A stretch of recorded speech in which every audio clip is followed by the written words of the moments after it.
Greetings students. So here is your maths teacher with a new concept today, and that concept is Heron's formula.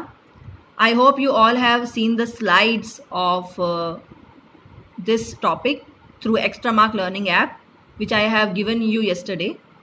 So let me tell you, first of all, if base and height is given to you, then you can easily solve the area of triangle, and the formula is half into base into height.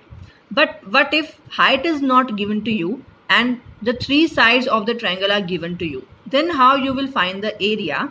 This Heron's formula will help you. First of all, you have to find the semi-perimeter. I think you all know what is the meaning of the term perimeter.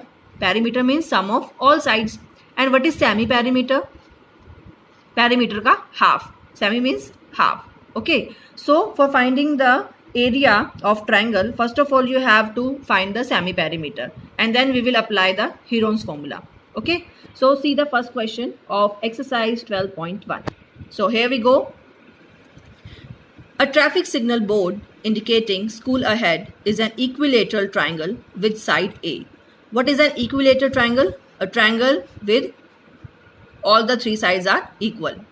Find the area of the signal board using the Heron's formula.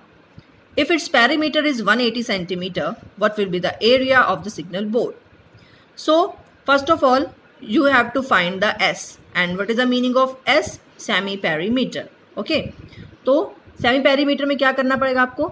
सारी sides का सम करके उसको 2 से divide करना पड़ेगा. अब आपको पता है इक्विलेटरल ट्रायंगल की सारी साइड सेम होती है, and it is given here A. Side का नाम क्या है? ए. तो a plus a divided by 2. How many times a is here? 3 times. 3a by 2. Now using the Heron's formula.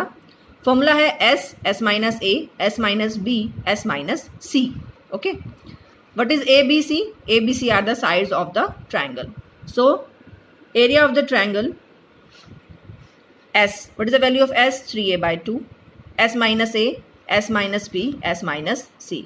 क्योंकि यहाँ पे सारी साइड्स इक्वल हैं तो a, b, c सारे a ही हैं यहाँ पर. Okay. Now taking the LCM, a के नीचे 1 है तो यहाँ 2a हो जाएगा. 3a minus 2a, a by 2. Again 3a minus 2a, a by 2. Again 3a minus 2a, a by 2. और ये 3a by 2. ठीक है. अब देखो a कितनी बारी है? 4 बारी है ना. a और a दो के नाम का रूट से एक बार बाहर निकलता है, यानी कि a इंटू ए का कितना हो जाएगा? Root a.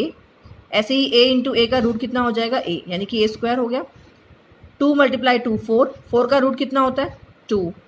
2 मल्टीप्लाई 2 4. 4 का रूट कितना होता है? 2. तो 2 मल्टीप्लाई 2 कितना हो गया? 4. 3 का कोई और पेयर यहाँ दिखाई नहीं दे रहा, तो 3 हमेशा रूट में ही रहेगा यहाँ पे. ओके. तो कितना आ जाएगा? Root 3 by 4 a square. और शायद आपको याद होगा कि क्लास 8 में और क्लास 7 में ये फॉर्मूला लर्न कराया जाता है, that the area of equilateral triangle is root 3 by 4 a square. It will help you in competitive exam also कि एरिया ऑफ इक्विलेटरल ट्रायंगल क्या होता है? Root 3 by 4 a square. वहाँ आपको ये सब निकालना नहीं पड़ता, आपको सीधा यहाँ पे वैल्यू पुट करनी है. Okay. Now next is given to you, if it's perimeter is 180 then what will be the area.